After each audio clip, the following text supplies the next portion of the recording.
জাতীয় নাগরিক পার্টির যে মুখপাত্র আসিফ মাহমুদ সজীব ভুঁইয়া তিনি বলছেন যে তারা দেখতে পাচ্ছেন যে ভোটের যে পুরনো হিসেব নিকেশ সেটি আসলে বদলে যাবে বা বদলে যাচ্ছে। মাঠের পরিস্থিতি কি তাই কিনা? জি, মাঠের পরিস্থিতি তাই বদলে যাচ্ছে। এখানে দুটো গ্রুপ আছে। প্রথম গ্রুপ হলো আওয়ামী লীগ। আওয়ামী লীগের যারা ভোটার তারা আসলে কিভাবে অ্যাক্ট করবে? তারা কি জামাতকে দেবে না বিএনপিকে দেবে? এখনো পর্যন্ত যেটা ক্লিয়ার বোঝা যাচ্ছে, ফার্স্ট তারা সেই কাজটি করবে।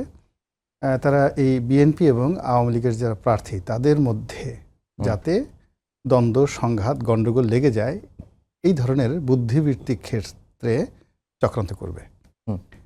২ নম্বর হলো যখন তারা দেখবে যে নির্বাচন হয়েই যাচ্ছে, তখন সেক্ষেত্রে তারা দেখবে যে মানে কোন দলকে ভোট দিলে তাদের জন্য ভালো হয়।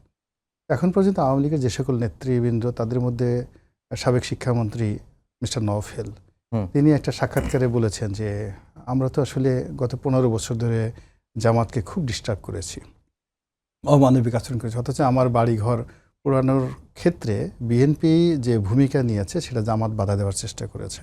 এটা সারপ্রাইজিং। তো কার জন্য আমরা তো তাদের সাথে ভালো ব্যবহার না করে পারবো না। এবং অনেক জায়গাতেই যে কাজ করছে, যে মামলাগুলো হয়েছে, বিএনপির লোক মামলা করেছে, জামাত গিয়ে সেই মামলা থেকে তাদেরকে রক্ষা করার জন্য টাকা দিয়েছে, পয়সা দিয়েছে।